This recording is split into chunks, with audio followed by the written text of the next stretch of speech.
Halos wala pang 30 minutes ay natapos na nila Murabayashi-san ang kanilang pag-aani ng palay o tinatawag na Tempeh-bushi dito sa lugar namin sa Haramachi, Gunma. Ang isang pinitak ng palay ay nakaani rin sila ng halos 8 kaban or siguro ito ay mga nasa 80 kilos din.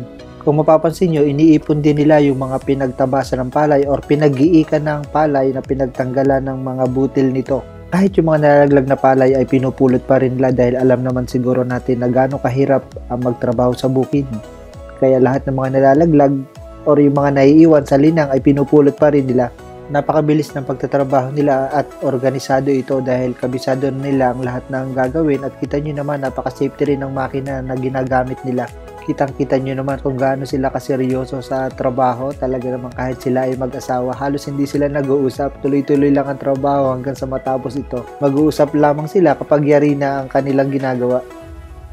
Inihanda na ni Murabayashi-san yung PC na gagamitin para ibigkis itong mga pinagtabasan ng palay dahil ito daw ay iipunin nila at ipapakain sa mga alaga nilang ushi or cow sa atin dyan sa Pilipinas. Ushi no tabemono. Ushi. Ushi no tabemono.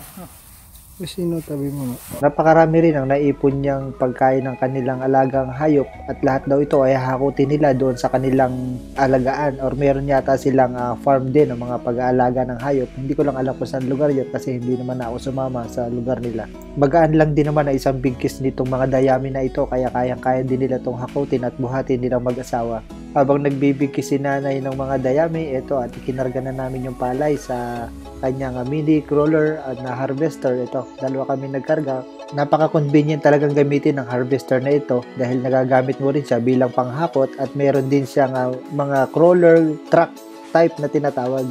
Ang sarap siguro na meron kang ganito lalo na dyan sa atin sa Pilipinas at may sarili kang bukid tapos dalawa lang kayo mag-asawa o mag-aani rin kayo at ihahatid nyo lang din ito hanggang sa makayari kayo. Nakakatuwa siguro talaga. Ito na at natapos ng pag-aani. Ayan na. Ihahatid na doon sa kanyang mini truck naman na yon. Ikakarga doon and then uwi na.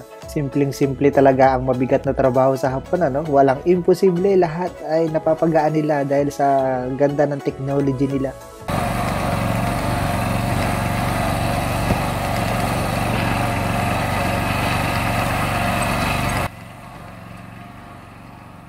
Okay, hanggang dito na lang mga titos and titas. See you again sa next video. Bye-bye!